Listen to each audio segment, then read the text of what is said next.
Hi everybody, this is City Scrapper. Thank you so much for joining me on my channel today. Today I have a layout for you that I made using the My Creative Scrapbook limited edition kit for October. October's kit has a beautiful collection from Prima that's called Hello Pink Autumn. It is indeed a collection that has a lot of pink in it. And it was a very unusual color combination for fall, but I feel that despite the fact that it's pink, it's the perfect shade of pink to go along with the autumn mood. And in addition to pink, there is some purple, some blue, some green, and some black in this collection. For my background, I'm using some 1/2 inch strips of paper, and I am staggering them slightly and then gluing them down to a piece of white cardstock. This is going to be a center strip on the background of my layout. Before I attached all these strips down to the white cardstock, I inked the edges of all of them with some Distress Oxide, and the color that I used is Victorian Velvet.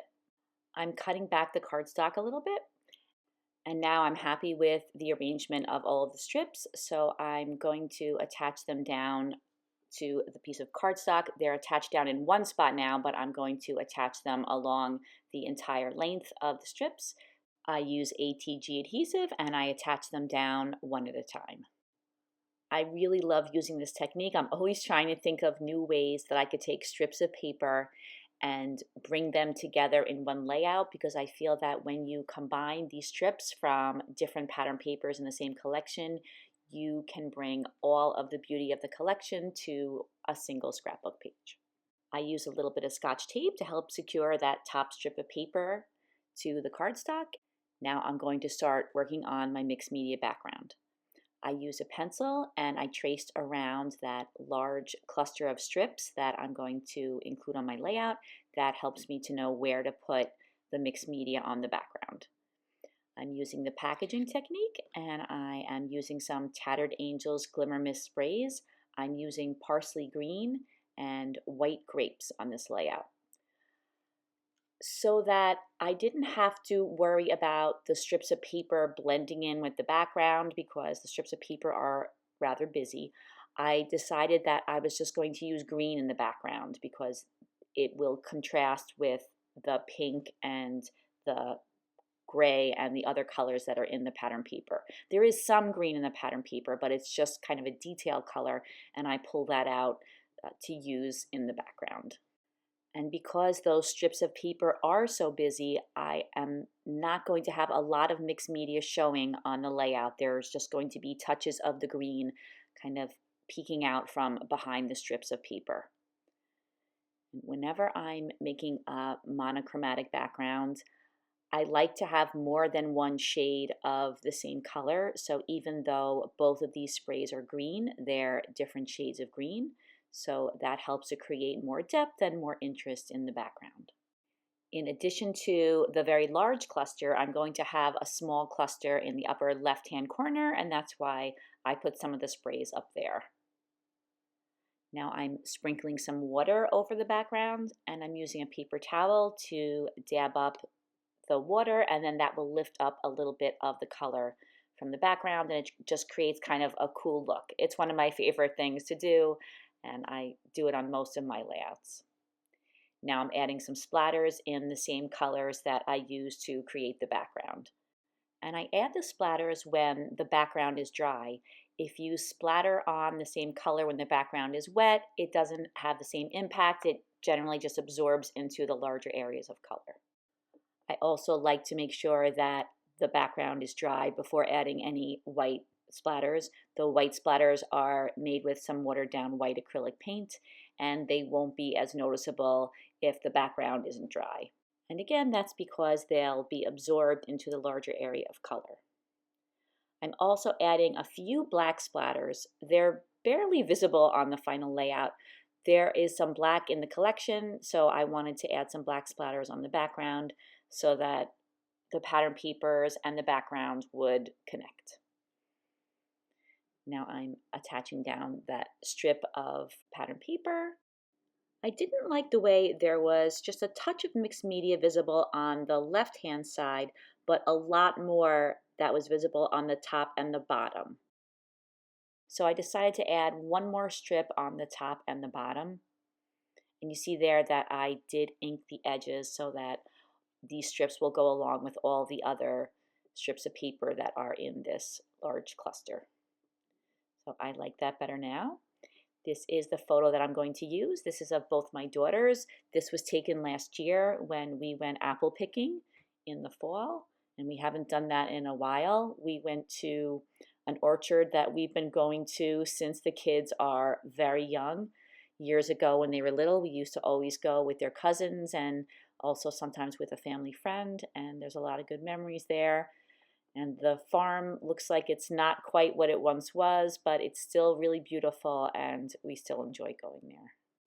Now the background is complete and I'm going to start adding all of these beautiful Prima embellishments to the page. There are butterflies, there are dimensional flowers, and there are a lot of pumpkins in this collection. So I use one of the chipboard pumpkins in the cluster that's on the bottom of the page. And the title that I'm going to use is Autumn, and you could see that above the photo. And I'm also using some phrases that are from the kit. One says hot cocoa, one says crunchy leaves, and one says cozy socks. All good phrases to go along with a beautiful autumn day. I inked the edges of those and I popped them up on some fun foam. And once I have them popped up on the foam, I use some ATG adhesive and I attach them down. That foam has adhesive on one side and then I have to apply adhesive on the other side. And I like the way that gives them just a little bit of dimension.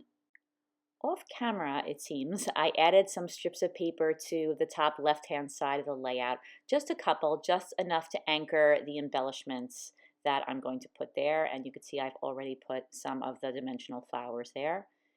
Now I'm adding some florals that I have die cut out, and I always feel bad because I use dies that are either unbranded or that I have had in my stash for a long time before I used to keep track of the manufacturers. So I can't tell you the manufacturer of the die that created the leaves with the scrolls on them, but I can tell you that the other leaves, and you could see one of them on the bottom to the left of the phrases, that was a die that I got from Tessler Crafts, and I believe it's still available. I'll put the information in the description box in case you're interested. I often get questions about where I got my dies, and that one I'm happy that I can give you the information for and that you can still get. I fussy cut out a number of leaves from the pattern papers, and I thought that it would be a nice touch to just add the falling leaves all around the layout. So I'm just sprinkling them around, trying to make them look natural and like they're falling from the sky or from the trees above. I added the title Sweater Weather to the left of the photo. I don't end up keeping that there. I like the way it looks when I'm looking at it right now, but I thought that it overpowered the strips of paper and that there was enough going on with all the embellishments, and I already have a title. So I ended up taking it off, but I think I could have left it on too. I guess I like it both ways. It's a really good opportunity to critique my work when I watch myself making the video. A lot of times things look different to me in the moment or in person. And then when I watch the video, sometimes I think, oh, that wasn't such a bad idea. Maybe I shouldn't have changed it. But I understand why I took it off, but I feel like it would have looked fine either way. Now I'm adding some pearls to the background. I'm adding some white pearls in several different sizes, and I just want to highlight those embellishment clusters, so I'm keeping them concentrated on those clusters.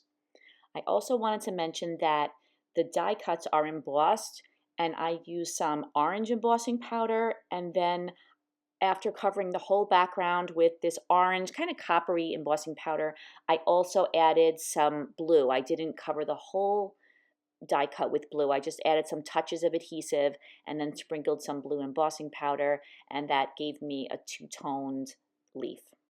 And now that I'm happy with where all the pearls are placed, I'm going around the layout with some gel glue and I'm attaching all of them down. Normally I use just one kind of die cut, sometimes two. In this case, I am using three different floral die cuts. I wanted to bring some white back into the clusters on the layout. So I'm using this die that I believe is a cluster of buds on a branch, and I think it's a great accent die. I just cut the die cut into many small pieces, and I'm just tucking a few into each of the clusters. On the left, you could see what the die cut looks like when you cut it out. I didn't want them to be large because I didn't want them to compete with the other leaves that are in the clusters. So again, I wanted them to be very tiny and just be little accent pieces. Once I have them all tucked into the places that I want them to be, I use some gel glue and I go around the layout and I just glue them down at the base. Next, I want to add some photo corners to the layout, so I use an EK Success photo corner punch, and I punch those corners out of some of the pink paper, and I distress the edges with Victorian velvet again. And I only use 3 photo corners because the corner on the lower left is of course covered by that beautiful flower. I use some pearls from my stash and I add one of them to each of the photo corners. I think they were just the right color pink for this layout. And that completes the layout. Here are some close-ups of the layout. Thank you so much for watching, everybody. I hope you got some ideas or some inspiration from watching this video. Please take a look in the description box. You'll see a link to the My Creative Scrapbook website, and you could check out all the beautiful kits that they have available this month. I hope to see everybody again soon, and I hope you have a fantastic day. Take care, everybody. Bye-bye.